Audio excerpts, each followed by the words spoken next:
Je vais vous présenter aujourd'hui une petite présentation sur l'innovation, surtout dans l'entreprise, dans le secteur industriel, les domaines de l'innovation, les types d'innovation, etc. On va essayer de décortiquer un petit peu qu'est-ce que l'innovation en gros. Donc les entreprises modernes se développent et réussissent dans le contexte actuel pour une multitude de raisons. Certaines sont connues pour leurs produits, d'autres pour leurs services et d'autres encore pour des facteurs moins évidents comme une forte fidélité à la marque ou des campagnes publicitaires captivantes. Si l'on examine les organisations qui sortent véritablement du lot aujourd'hui, en tant que leaders incontestés dans leur secteur d'activité, il apparaît clairement qu'elles ont toutes un point commun. Elles font toutes preuve d'innovation. Selon des professionnels, la question la plus importante qu'une entreprise doit se poser aujourd'hui est que nous arrivera-t-il si nous n'innovons pas? La question est rhétorique. L'innovation dans la vie de l'entreprise joue un double rôle. Celui d'accélérateur de croissance, mais aussi celui de réflexe de survie. Une entreprise qui n'innove pas risque d'être dépassée, de voir sa productivité baisser, de perdre de la clientèle et finalement de devoir fermer ses portes. Donc avant de commencer, on va essayer de voir qu'est-ce que l'innovation. Dans la pratique, la notion d'innovation et de créativité sont floues et abstraites. Nous constatons trop souvent combien le sens de ces mots est confus. Pourtant, il existe des différences très importantes. Donc pour commencer, on ne peut pas comparer créativité et innovation. Ces deux mots appartiennent à des champs lexicaux différents. C'est comme comparer avion à voyage. Donc créativité peut être comparée à imagination et innovation à invention. Donc commençons par l'imagination. L'imagination, c'est un monde propre à chaque personne. C'est une caractéristique fondamentale de l'esprit humain. Notre mission est de pousser notre imaginaire et d'empêcher notre timidité de freiner cette richesse. Il y a un autre temps pour analyser ces pensées imaginatives qui semblent bizarres ou étranges, un moyen de les reconfigurer pour atteindre nos objectifs. On appelle ça la créativité. Donc la créativité est la capacité de produire des idées, des concepts ou des solutions nouvelles, originales, utiles et appropriées dans une structure imposée et une direction bien donnée. Donc le mot produire ici, il prend tout son sens. La créativité permet d'encadrer l'imagination, ce cadre pouvant être un cadre éthique, économique, environnemental, légal, etc. Donc la créativité implique souvent un processus de pensée divergente, c'est-à-dire la capacité à explorer différentes perspectives et à gérer des idées alternatives. Donc une idée créative reste floue jusqu'à ce qu'elle devienne une idée créative reste floue jusqu'à ce qu'elle entre dans le monde réel. Donc lorsqu'on va concrétiser une idée créative, on va dire qu'on a inventé quelque chose. Donc l'invention fait entrer l'idée créative dans le monde réel. Et l'invention, c'est l'amélioration d'un concept existant grâce à de nouvelles caractéristiques. C'est une nouvelle façon, modèle, chemin ou paradigme qui est adopté. Il y a un bruit. Qui est adoptée par le consommateur. Elle propose une amélioration permettant d'accéder à un nouveau marché et à un succès commercial. Donc pour récapituler, l'invention fait entrer l'idée créative dans le monde physique, alors que la créativité et l'imagination sont des processus mentaux. Les entreprises ont besoin de formaliser davantage d'inventions pour être innovantes, pas de fournir des idées. En d'autres termes, ce n'est pas parce que vous avez été très créatif lors d'une séance de brainstorming que vous avez été innovant. Non, il faut concrétiser, sinon vous n'êtes pas innovant. Donc la créativité, comme on a dit, c'est la production de ces idées originales et nouvelles. L'innovation, eh bien, c'est la capacité à convertir ces idées en quelque chose d'applicable, de leur donner du sens, de leur donner de la valeur dans un contexte concret. Cela veut dire qu'il y a tout un cycle à parcourir. Le paradoxe, c'est qu'on peut être très créatif, avoir beaucoup d'idées, mais finalement peu innovant. Pourquoi ? Parce que pour innover, il faut être capable de définir le problème et de bien le cerner. Ensuite, il faut produire des idées, bien choisir et sélectionner les meilleures idées. Et puis, il faut proposer des solutions précises et applicables, les mémoriser, les valider et puis finalement travailler sur leur mise en œuvre avant de recommencer sur un nouveau problème, puisqu'il s'agit d'un processus continu. Passons maintenant à l'innovation dans le monde d'entreprise. L'exploitation fructueuse de nouvelles idées est cruciale pour qu'une entreprise soit capable d'améliorer ses processus, d'adapter de nouveaux produits et services améliorés sur le marché, d'augmenter son efficacité et ce qui est le plus important, d'améliorer son rendement. Les marchés, qu'ils soient locaux, régionaux, nationaux ou bien mondiaux, deviennent hautement concurrentiels. La concurrence a augmenté en raison d'un accès plus large aux nouvelles technologies. Il faut noter que les entreprises qui se classent régulièrement dans le top 50 des entreprises les plus innovantes se concentrent toutes sur la science, la technologie et le développement. Ces entreprises poursuivent leur croissance tout en gardant une longueur d'avance sur la concurrence, car elles apprécient l'impact positif de l'innovation. Mais, un grand mais ici, l'innovation est aussi un état d'esprit, une volonté d'amélioration continue. Pour être innovant, il faut être créatif, avoir toujours de nouvelles idées, faire des recherches, savoir se remettre en question, etc. On va passer à quelques chiffres. Donc, on va voir ici les champions de l'innovation en 2022. C'est le dernier classement de l'Organisation mondiale de la propriété intellectuelle. Donc, depuis plus d'une décennie, cette organisation réalise un classement annuel des pays les plus innovants de la planète.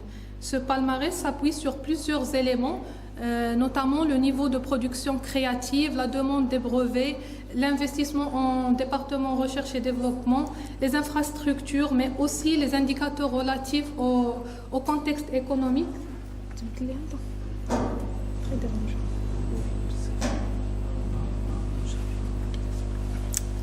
Pardon. Donc, on dirait que c'est relatif aussi aux indicateurs, au contexte économique et aux capacités d'innovation propres à chaque pays. Pour la 12e année consécutive, la Suisse occupe la tête de classement, suivie par les États-Unis et la Suède. La France oscille entre le 10e ou bien le 11e et la 12e position, coude à coude avec la Chine, mais devant un autre géant qui est le Japon. Après avoir vu une définition à peu près complète de l'innovation, on va voir les niveaux d'innovation qu'on distingue généralement. On a 4 niveaux. Ce classement, il dépend de l'impact technologique et de l'impact marketing. Donc l'impact marketing qualifie l'impact de l'innovation sur les habitudes et les comportements du consommateur, ça veut dire les parts de marché. Et l'impact technologique, il concerne l'influence de l'innovation sur la technologie requise et sur les compétences nécessaires pour sa mise en œuvre. Donc on a 4 niveaux d'innovation: l'innovation incrémentale, perturbatrice, architecturale et l'innovation radicale. Commençons par l'innovation incrémentale. Donc l'innovation incrémentale, c'est lorsqu'on garde la même technologie et on cible le même marché. Donc c'est quoi? C'est une innovation continue ou bien une innovation de routine.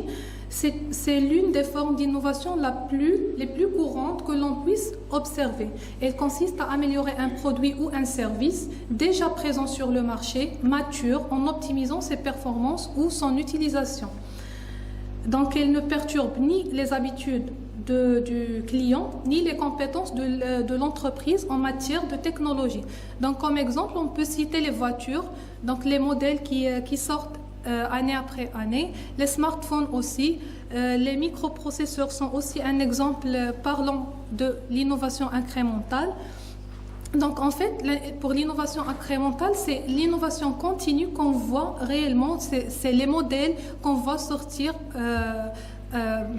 saison après saison. Donc pour l'innovation perturbatrice, elle est caractérisée par un bond technologique et peu de conséquences sur le client. Ça veut dire la cible ou bien le marché existant, il est le même, mais on a utilisé une nouvelle technologie. Donc comme exemple ici, on va parler des téléviseurs à tube cathodique et des téléviseurs à écran plat. Les personnes qui ont toujours utilisé la télévision à tube cathodique, lorsqu'ils vont découvrir le téléviseur à écran plat, ils vont l'utiliser, mais les personnes qui n'ont jamais utilisé de télévision, peut-être qu'ils ne vont jamais l'utiliser, même si la technologie a changé. Donc la clientèle est la même, mais il y a un grand investissement au niveau de l'entreprise pour côté technologique.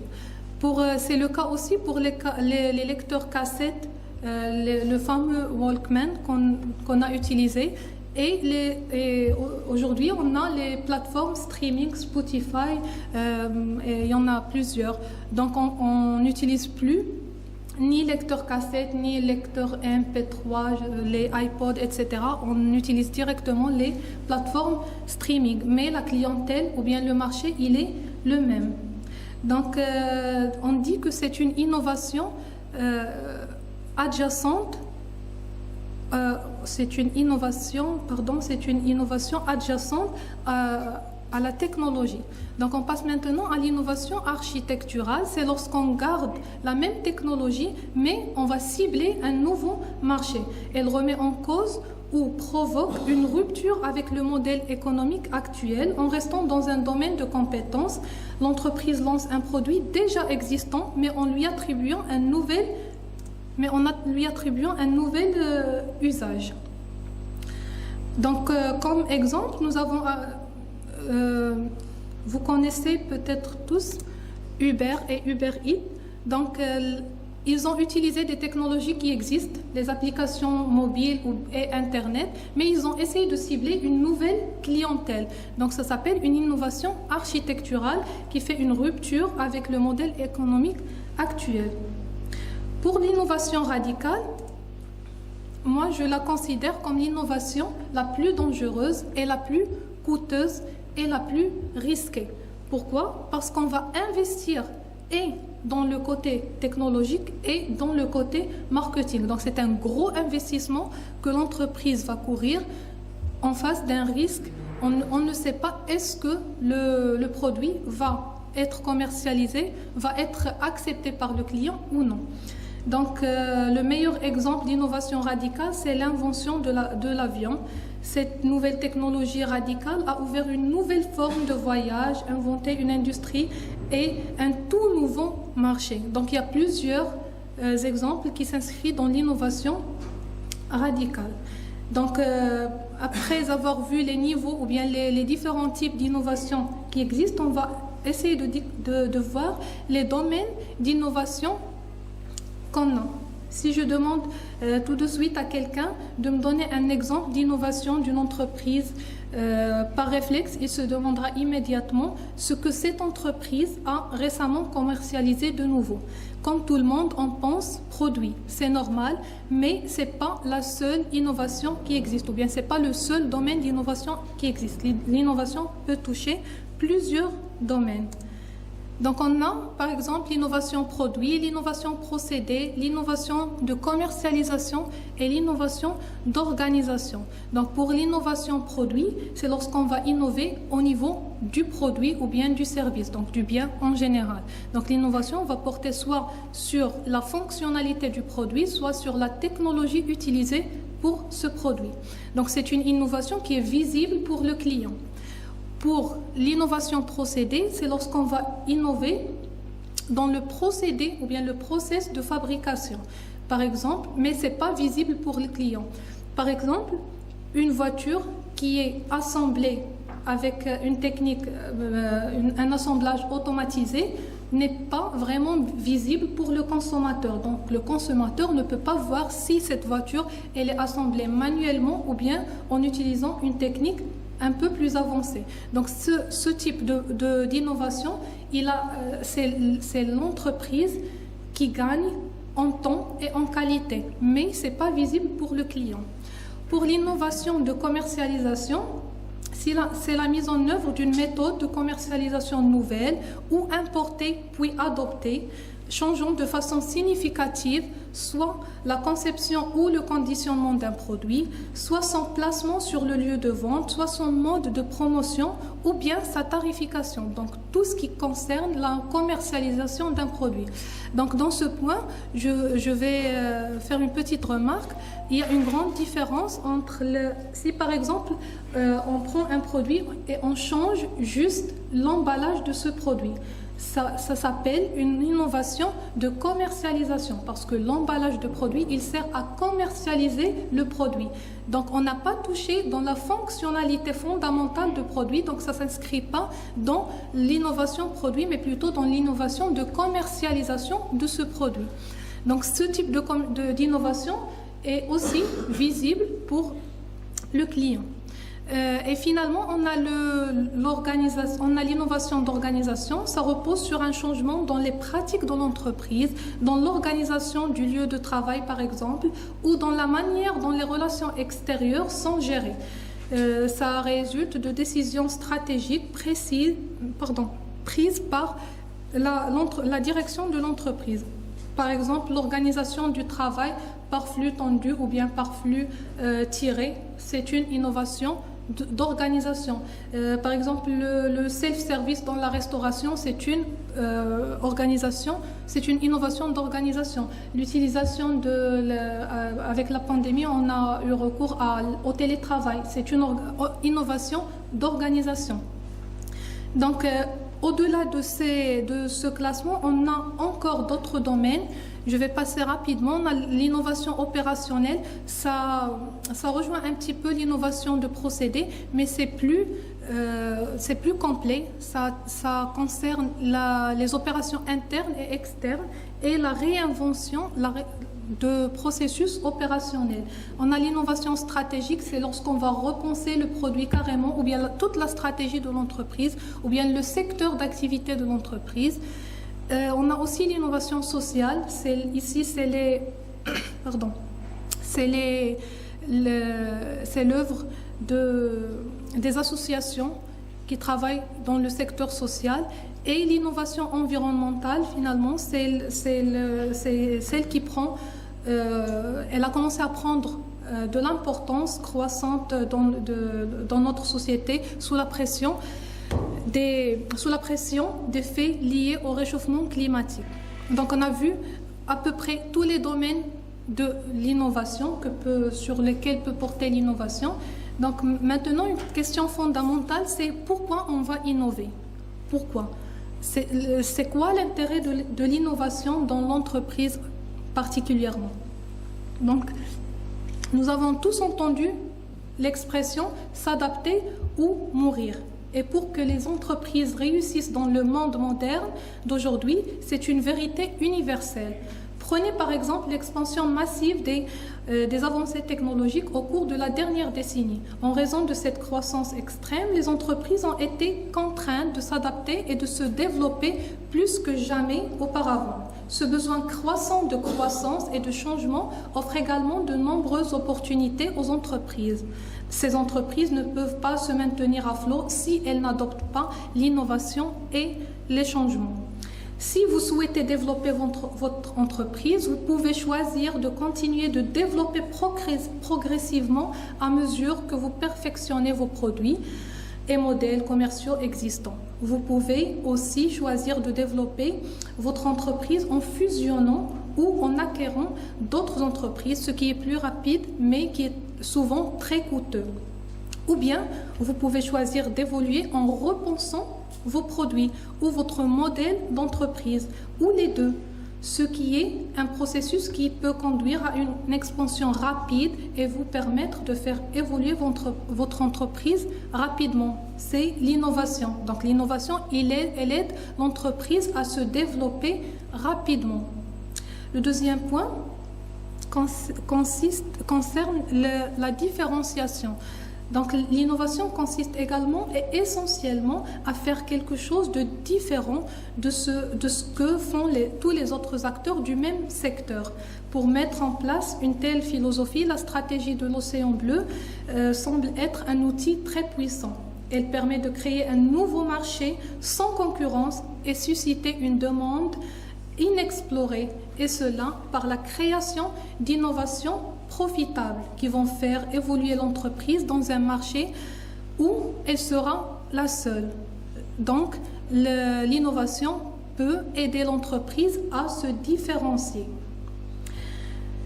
Donc, les changements technologiques récents ont conduit à une nouvelle ère d'innovation à travers les modèles d'entreprise et les industries, permettant à de nouvelles entreprises d'entrer sur le marché et de perturber sérieusement les entreprises en place.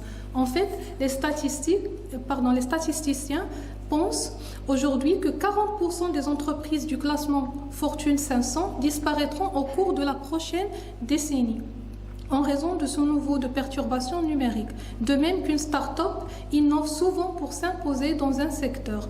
Les organisations établies doivent innover pour faire face à la concurrence et rester pertinentes dans cet environnement en mutation. Donc ce sont les trois principales raisons pourquoi l'innovation pour lesquelles l'innovation est très importante pour chaque entreprise. Donc, j'avais prévu quelques exemples d'innovation qu'on doit surveiller absolument. Mais mes collègues ont déjà, donc on va voir ça rapidement, comme ça on va pas perdre beaucoup de temps. Donc les dernières innovations technologiques dans le domaine de l'industrie 4.0 qu'il faut absolument surveiller. Donc on a les smart factories, on a déjà vu ça avec Monsieur Sharqawi, les cobots, les robots collaboratifs, la réalité augmentée aussi, les digital twins, Monsieur Bouhami en a déjà parlé. Donc, on a aussi d'autres exemples de technologies au cœur de technologies dans le domaine je vais vous donner quelques exemples que j'ai pu piocher sur Internet. On a par exemple la poignée de main, les poignées de main autodésinfectantes. Il y a des poignées, lorsque l'utilisateur touche, donc après l'utilisation, il se désinfecte automatiquement. On a les brosses à dents connectées qui vont enregistrer le comportement des utilisateurs. On a la médecine hyper personnalisée. C'est une médecine qui va rendre possible c'est hyper personnalisé. C'est une médecine qui va concerner une seule personne. Donc c'est vraiment très personnalisé. Les rayons laser pour améliorer la marche pour les personnes atteintes de Parkinson. Les détecteurs des crises d'épilepsie, ça c'est très important. Ce sont des patchs qu'on va mettre dans la main avec une application téléphonique, donc sur le portable. Donc ça va détecter l'arrivée d'une crise. Donc peut-être qu'il va empêcher, elle va sauver une personne, ou bien ça augmente ou ça diminue le risque d'insécurité des personnes atteintes d'épilepsie. Donc on a plusieurs exemples. J'ai essayé de vous donner juste quelques-uns. Concernant le commerce, dans le domaine du commerce, on a aussi énormément d'innovations qu'il faut surveiller. On a les robots et les drones livreurs. Le géant chinois de commerce en ligne, JD.com, il a commencé à utiliser les drones pour livrer les commandes. Et aussi, je pense, PepsiCo, ils ont commencé à utiliser des robots pour livrer leurs commandes. On a le M-commerce, ça veut dire le e-commerce sur mobile. On a commencé à voir ça. Normalement, les sociétés ou bien les entreprises doivent avoir des applications des applications parfaitement compatibles avec les terminaux mobiles. Donc, on a les magasins sans personnel et sans caissier. On a commencé à voir ça. Je pense que c'est aux États-Unis, le géant Walmart. Ils ont commencé à utiliser à ne pas utiliser les caisses. Donc, on a des caddies intelligents. On met oui. En Chine aussi. En Chine aussi, oui, normal. Donc la réalité augmentée dans le commerce, c'est aussi très utilisé. Par exemple, IKEA, ils ont commencé à utiliser une application. Je peux entrer dans ma maison, essayer un meuble que je veux acheter. Je vais l'essayer dans le coin où je vais normalement le mettre. Si ça va, je vais le prendre. Si ça va pas, je vais pas le prendre. Il y a aussi des entreprises pour les chaussures qui utilisent ça pour essayer les chaussures avant de les acheter, les montures de lunettes aussi. Donc la réalité augmentée, c'est très très très répandu dans le commerce. Donc tout cela est très important, mais comment on peut instaurer une culture ou bien une stratégie d'innovation dans l'entreprise? Une question qui tourmente l'esprit de tout dirigeant soucieux du futur de son entreprise. Comment se fait-il que l'offre de nos concurrents, qui n'est pas si différente de la vôtre, mais qui vous surpasse? Peut-être parce que cette entreprise tire parti des avantages d'une culture de l'innovation continue, une culture qui les aide à prendre des décisions plus rapidement. Donc on va essayer de voir quelques composants de la culture d'innovation. Déjà, la culture d'innovation favorise la culture de la candeur, la liberté offerte aux collaborateurs d'exprimer leurs idées et d'expérimenter leurs propres initiatives, même si le risque d'échec est élevé. Donc la culture d'innovation repose sur la collaboration déconnectée de la position hiérarchique. Celui qui est le plus en haut de la pyramide n'est plus celui qui a les meilleures idées. Donc, ce qui explique que souvent, la culture de l'innovation se résume à la démocratisation de l'innovation.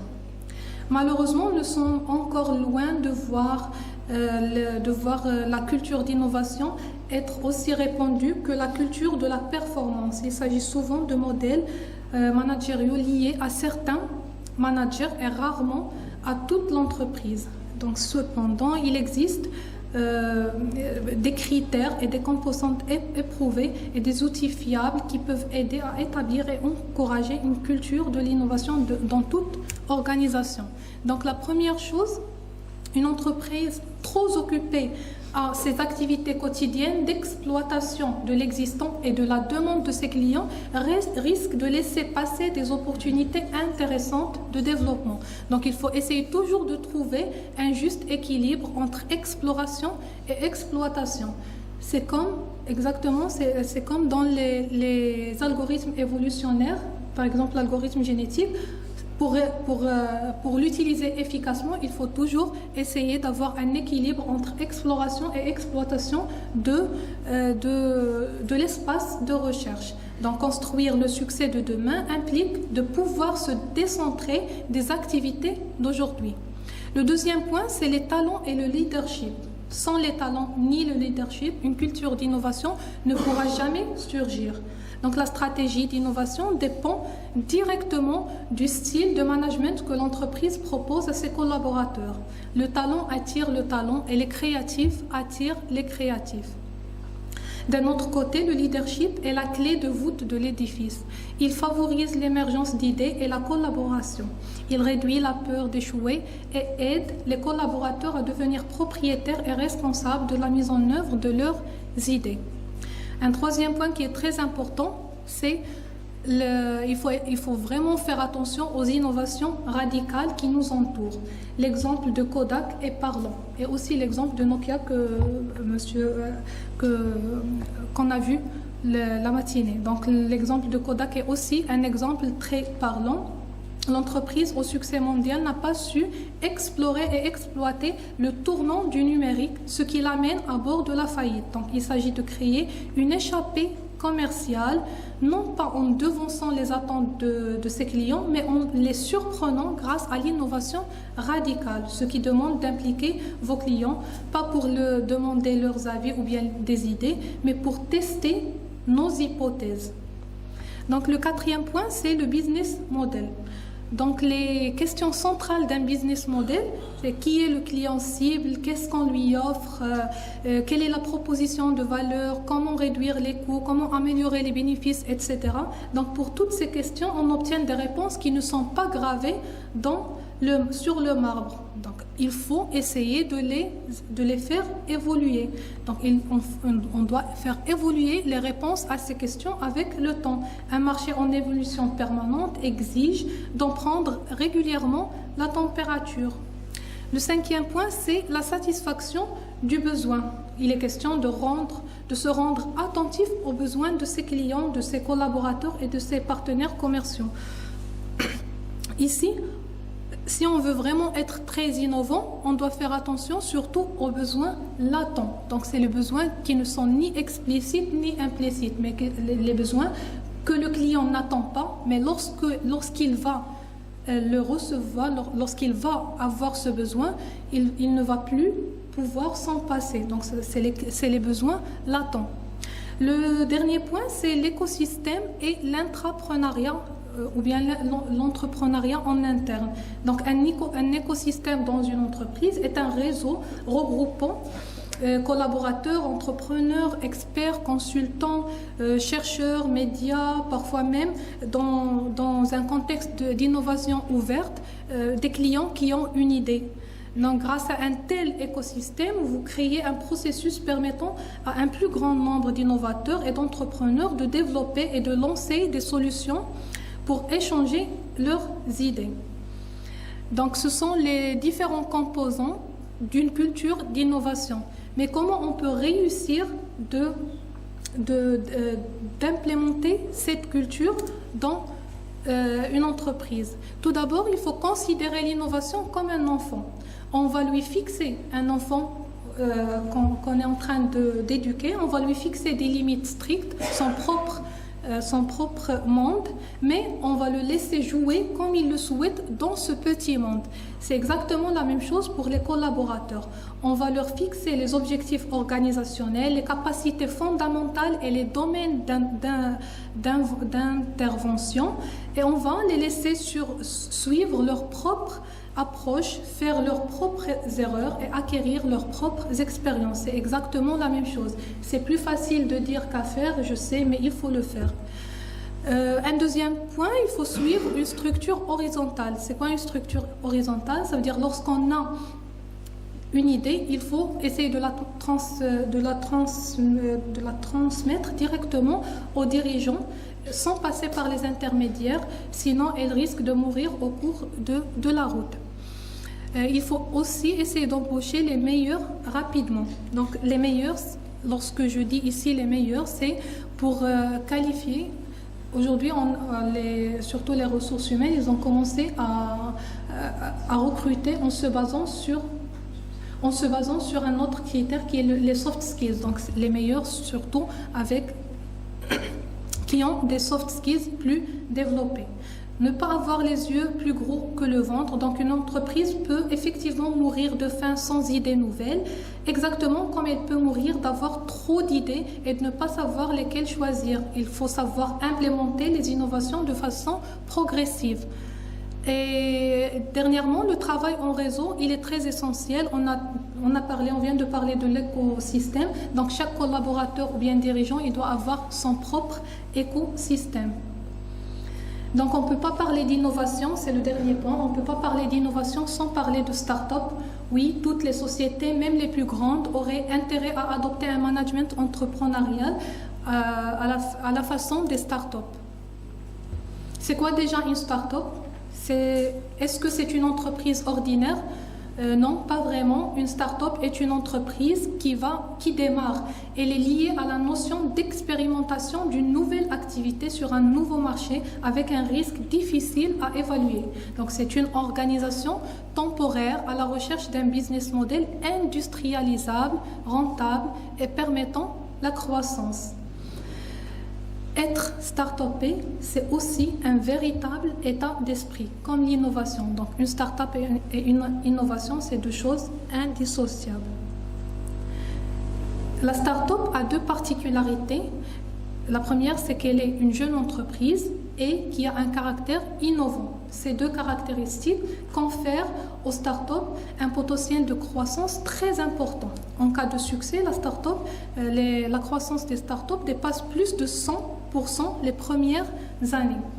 Donc l'investissement en start-up, ça fait rêver beaucoup de personnes depuis quelques années, depuis que des dizaines de success stories inondent le théâtre médiatique. Facebook, Apple, Google, Amazon, Blablacar, Alibaba et Airbnb. Il y a vraiment pas mal d'exemples.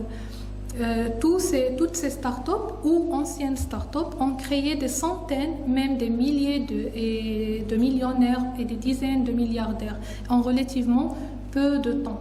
Les success stories sont tellement belles qu'ils nous font oublier les milliers de startups qui ont échoué. Certaines statistiques parlent d'un taux d'échec de 90%. Ça n'empêche qu'on doit essayer les startups. Donc pour côté Maroc, les levées de fonds de l'écosystème marocain de start-up est de 33 millions de dollars en 2021. L'écosystème des start-up du Maroc sur 100 pays s'est classé 79e au niveau mondial dans le nouveau Global Startup Ecosystem Index de 2022. Il a gagné 16 places au rang mondial par rapport à l'année précédente. Cet index mesure l'écosystème sur la base du nombre de start-up, leur qualité et leur environnement commercial. Donc pour conclure, ce qu'il faudrait retenir, c'est que l'innovation pour l'entreprise n'est plus une obligation. C'est devenu vital. C'est une garantie à garder, un avantage concurrentiel. Ce sont des parts de marché que l'on va prendre sur la concurrence. Ce sont des marges que l'on va préserver, voire même améliorer. C'est un chiffre d'affaires qui va se développer. En d'autres termes, c'est la garantie de pérenniser l'entreprise dans un contexte qui évolue de plus en plus vite. Est-ce que c'est facile d'innover ? À mon sens, ce n'est pas question de facile ou difficile. Innover, ça ne s'improvise pas. Il y a une démarche qu'il faut construire. Cette démarche naît de l'impulsion du chef d'entreprise. C'est lui qui va donner cette impulsion et qui va engager les moyens nécessaires pour cette impulsion. D'un autre côté, il faut être agile. L'entreprise doit être agile. Auparavant, la puissance de grandes entreprises était basée sur leur taille et leur capacité financière. En effet, les plus grandes mangeaient les plus petites. Maintenant, ce sont les plus rapides qui absorbent les plus lents. Donc, ça concerne aussi les startups. Donc, une des recettes de succès est l'agilité de l'entreprise. Merci pour votre attention.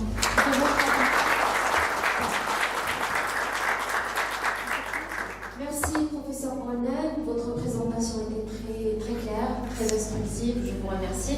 Alors, on passe maintenant aux questions. Si vous avez des questions pour professeur Mohamed.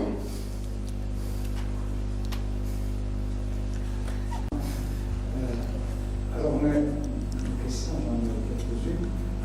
Déjà la première, est-ce qu'il y a une histoire pour l'innovation? Parce que vous n'avez pas parlé de la histoire. À quel moment on a commencé à parler d'innovation, d'imagination, de créativité? Est-ce que ça date récent? Est-ce que ça date depuis la nuit des temps? La nuit des temps, hein. Et les outils, et les silex. Oui. Les inventions, comment dirais-je, on ne peut pas avoir une innovation sans avoir une invention. Et les inventions, ils étaient depuis très longtemps. Non, l'idée, au fait, c'est de vous amener à dire est-ce que cette notion d'innovation, elle est cadrée par une société savante? Est-ce qu'il y a des grands Est-ce qu'il y a de la vie derrière? Est-ce que vous pouvez me dire qu'il y a tel et tel chercheur, professeur de renommée qui travaille là-dessus, des laboratoires à l'international? C'est intéressant d'avoir ce genre de choses. Certainement, il y aura, mais à ma connaissance, certainement il y aura. Je capte pas les noms, mais il y a vraiment tellement de chercheurs, même pour les méthodes d'innovation qui sont utilisées actuellement dans les entreprises et dans toute organisation qui utilise l'innovation. Il y a plusieurs méthodes d'innovation qui sont utilisées.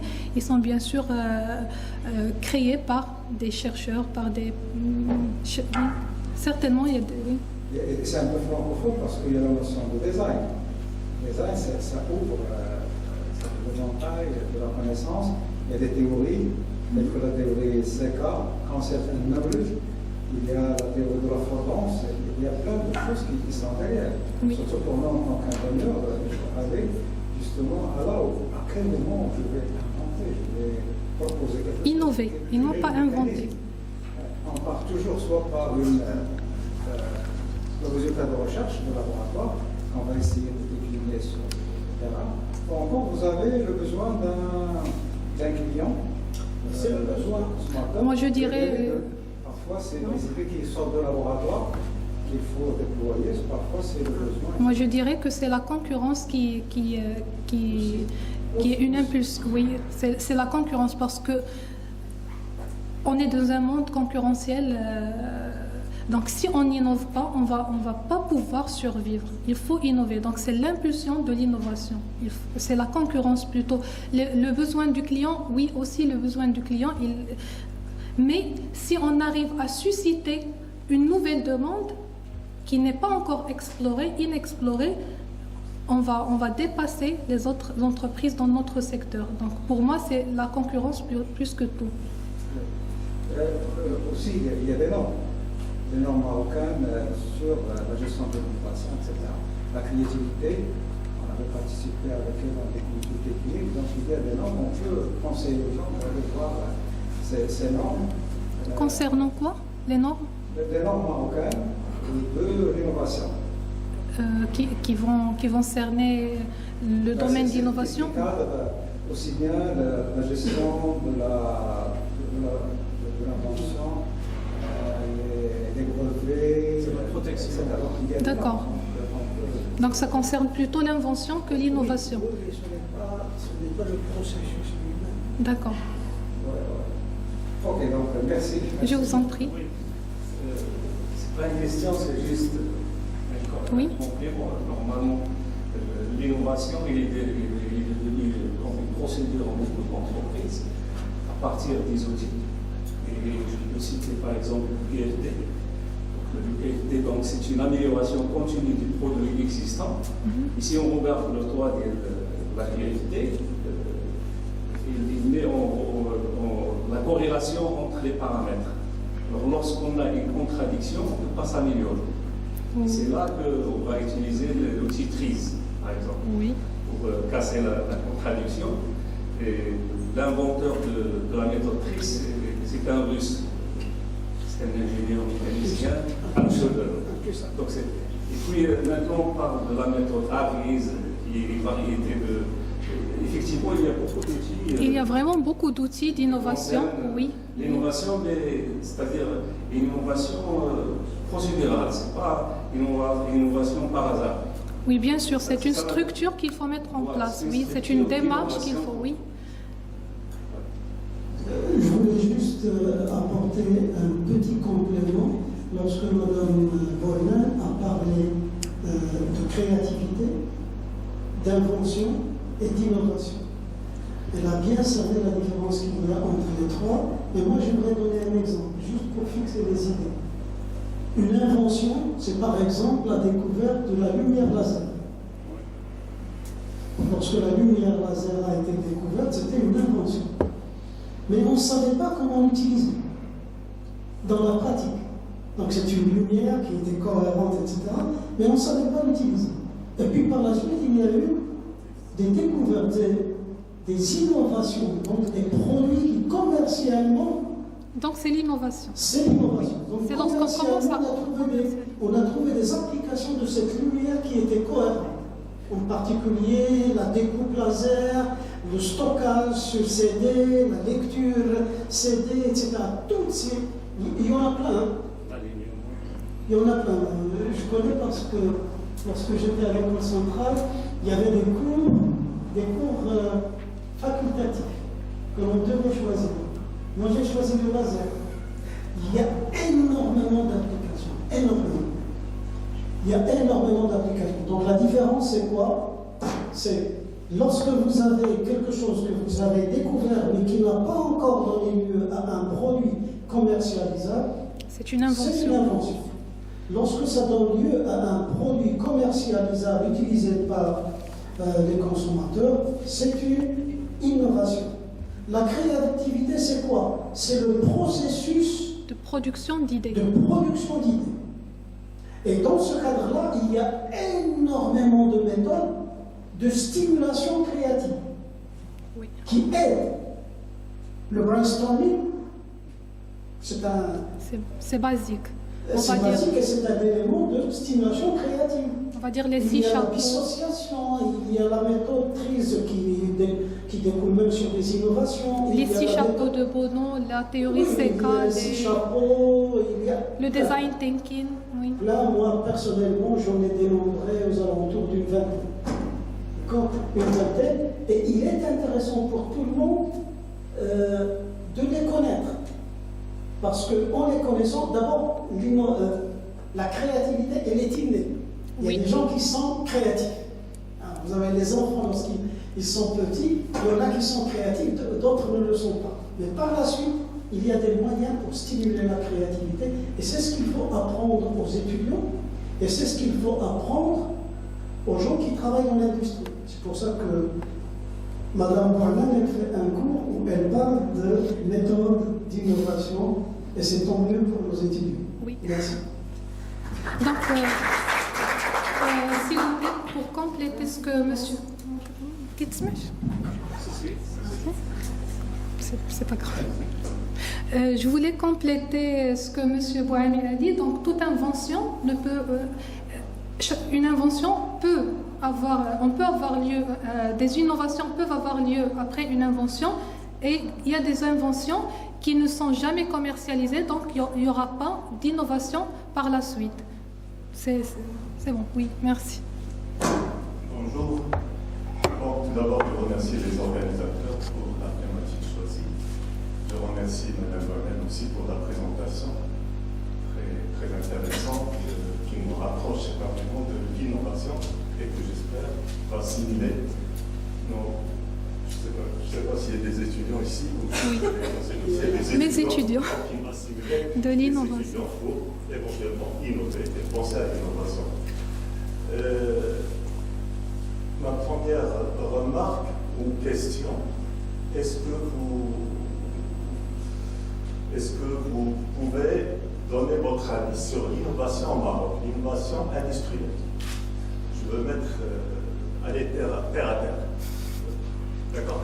Est-ce que vous pouvez donner votre avis sur l'innovation industrielle au Maroc? Comment on peut la qualifier? Est-ce qu'elle est florissante? Est-ce qu'elle est en bas échelle?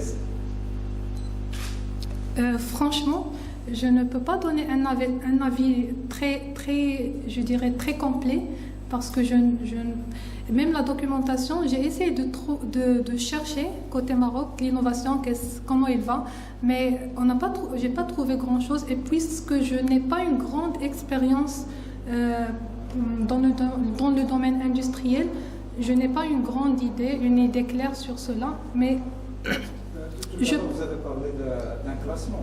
c'est les startups, oui, c'est ce que j'allais dire. Oui, c'est d'après les startups qui existent au Maroc, il y a une grande évolution des startups dans le Maroc.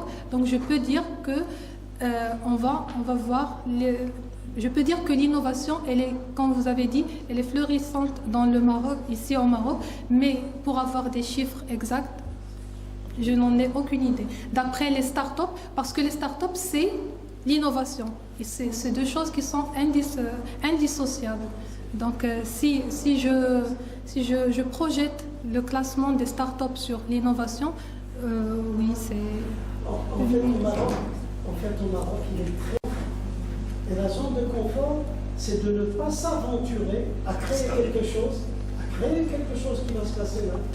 Et c'est pour cette raison que, jusqu'à un passé proche, les entreprises industrielles marocaines, elles travaillaient sur licence. Donc ils ont un produit qui vient de l'extérieur, et ce produit qui vient de l'extérieur, on a le processus, on utilise le processus qui a été développé à l'extérieur et on travaille avec. Mais il n'y avait pas d'innovation véritablement à l'intérieur. Maintenant, le seul indicateur qui existe au Maroc qui pourrait nous donner une petite idée, c'est le nombre de brevets qui sont déposés. Et pour compléter, depuis 2005, je lis ce que je viens de trouver il y a quelques instants, en mettant nombre de brevets au Maroc, tout simplement une petite recherche. Pour le Maroc, depuis 2005, le nombre de brevets délivrés annuellement est en moyenne de 800 brevets. C'est très faible. Mais ce n'est pas terminé, donc seulement 20% appartient aux déposants marocains. Oui, alors, j'explique. C'est également un effet d'une mentalité. Et cette mentalité, je l'ai rencontrée, je vais vous dire, je l'ai rencontrée en France. Il n'y a pas de réflexe de dépôt de brevet. Il n'y a pas. Les Japonais, vous prenez un ingénieur japonais, il a 2000 brevets, 3000 brevets. Un ingénieur. Parce qu'ils ont le réflexe de déposer et de s'aventurer pour éventuellement créer une start-up. Je vous donne un exemple concret. Vous connaissez l'école centrale tous. D'accord, c'est une école qui est très grande. Moi, j'ai fait une partie de mes études là-bas et j'ai fait mon doctorat. Et dans mon doctorat, j'ai déposé un brevet international. Au nom de l'école centrale, mon brevet était le combien à votre avis? Je l'ai fait en 85. Le deuxième, dans la deuxième école de France, c'est qu'ils n'avaient pas le réflexe. Malheureusement, on a hérité ça. On a hérité de ça. Si vous allez dans les universités marocaines, même les profs n'ont pas ce réflexe. Et ils font des choses formidables. Ils publient parce que ça joue sur leur carrière, mais ils n'ont pas le réflexe de déposer des brevets.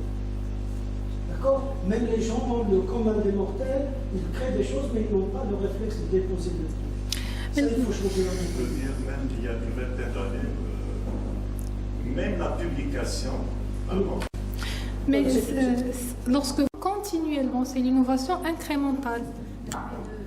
Elle ne peut pas survivre si elle n'innove pas. Donc la question c'était pour l'innovation et non pour parce que le dépôt de brevet, ça concerne les inventions. C'est quelque chose qui est nouvelle, original. En fait, ce qu'on fait presque toujours, c'est du Kaizen. C'est de petites Voilà, améliorations. c'est l'innovation incrémentale, continue. Oui, oui, c'est ça, c'est le Kaizen. Les innovations radicales, il y en a d'autres qui s'en occupent. Oui. Aussi, on peut constater qu'il y a peu d'innovation au niveau académique, enseignement, au niveau pédagogique. C'est un constat amer, mais qui est là.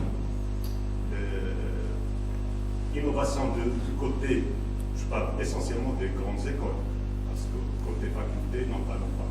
Mais au niveau des grandes écoles, il y a très peu d'innovation. Vous trouvez la même filière dans 36 écoles. Mais toutes les écoles font filière informatique, génie logiciel, toutes les filières vont faire. Et c'est incroyable. Dans le domaine académique, on peut parler d'innovation sur d'autres niveaux. Par exemple, comment les enseignants ils vont donner leurs cours. Oui, si on donne le cours différemment, c'est une innovation. Oui, mais même dans la classe, chaque enseignant il donne son cours d'une manière différente. Il peut innover, comme ça les étudiants vont être peut-être plus intéressés. Donc c'est sur tous les niveaux, c'est pas juste sur le côté filière. J'ai donné l'exemple de filière, ce n'est qu'un exemple. Les clubs. Dans le cadre microscopique, mais il y a aussi l'innovation des enseignants. Comment donner son cours. Oui. Comment présenter son cours. D'accord. Quelle matière assurer, pas seulement ce qu'on nous demande nécessairement de faire. On peut prendre tout ce qu'on nous demande de faire, mais parce que la personne qui, en général, qui fait le programme, n'est pas censé connaître toutes les matières. Oui. D'accord. Donc c'est ton prof, normalement, à mon avis, aussi d'innover à ce niveau-là, de proposer des choses. Oui, il y a quelque chose d'autre également. C'est, si vous regardez ce qui est enseigné dans les écoles d'ingénieurs, j'ai une longue expérience parce que j'ai dirigé les établissements pendant 2 ans. Il n'y a pas de cours sur les méthodes de créativité et d'innovation. Il n'y en a pas. La première école qui a introduit ça, c'est l'école Mohammedia d'ingénieurs. On a introduit un cours, et ce cours-là, il n'y avait aucun prof pour pouvoir le faire. Et il fallait que 6 personnes, 6 professeurs de différents départements, se désignent, soient volontaires pour apprendre. Pour apprendre qu'est-ce que c'est que l'innovation, comment la faire, etc. Et je vous assure que les 6 profs, lorsqu'ils sont revenus me voir, à l'époque j'étais encore directeur de l'école Mohammedia, ils m'ont dit les étudiants s'éclatent en classe. C'est le terme qu'ils ont utilisé. S'éclatent en classe. Pourquoi?